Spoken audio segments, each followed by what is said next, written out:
All right, Rob and Dixie, this is Anderson, and today is July 31st, almost 1 p.m., and I'm giving you an update on what's going on here. The timeline I gave you guys yesterday, it's going to change, unfortunately. Looking at certain little details over here today, I came to the conclusion that we're gonna need a little more time to finish small things on the excavation, and let me show you why. So for instance, over here, we're very close right here. So this is where the new foundation wall is gonna go here in the pantry. I still need to take 10 inches off of here. But this right here is actual rock. It's like bad rock. There are some big rocks over here that we need to hammer.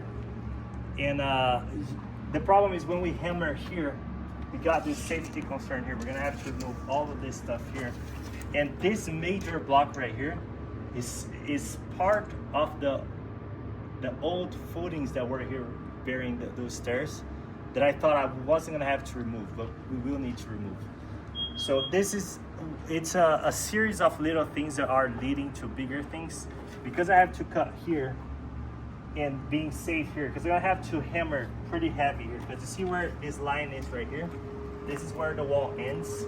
And there is a little bit of existing footing that I'll need to shave off right here on the edge.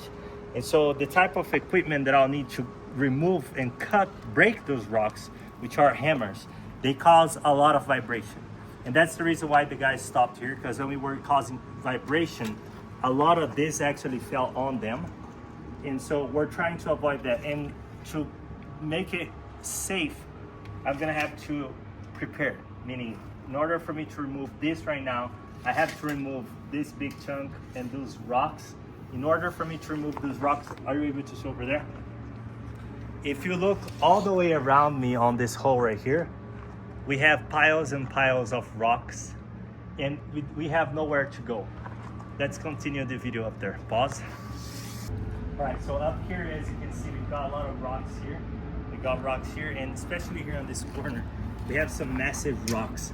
Why didn't we remove now? Because it's just hard to work on it right now. The excavator, if you look back over here, the excavator, this is too steep. So our plan was, we do the footings and the foundations, we backfill, and then we have traction. We have room, we would have room to remove all of this. But this plan is not working, it's just causing us a lot of delays and pain.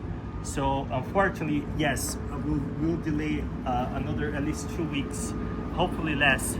But we have to do this. This is the safest way. We tried doing the other thing that we thought was gonna be safe, but it got to a point where it's not. So we're going to remove this.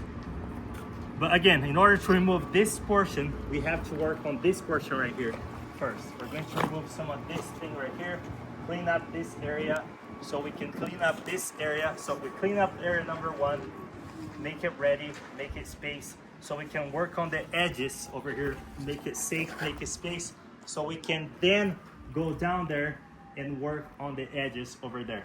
All because of a few inches. But it's a dangerous few inches. Like we're to the limits. You already look at the size of the rocks that have already collapsed and fallen. And so I hate to be the one giving the bad news. And I know it's been 11 weeks between work outside and inside. But like I said, there's a lot of things that we have done on the inside. And work got held up outside too because of things we're doing inside. We didn't want to tear things apart over there. But anyways, this is a video I'll send probably a YouTube link so you guys can watch it.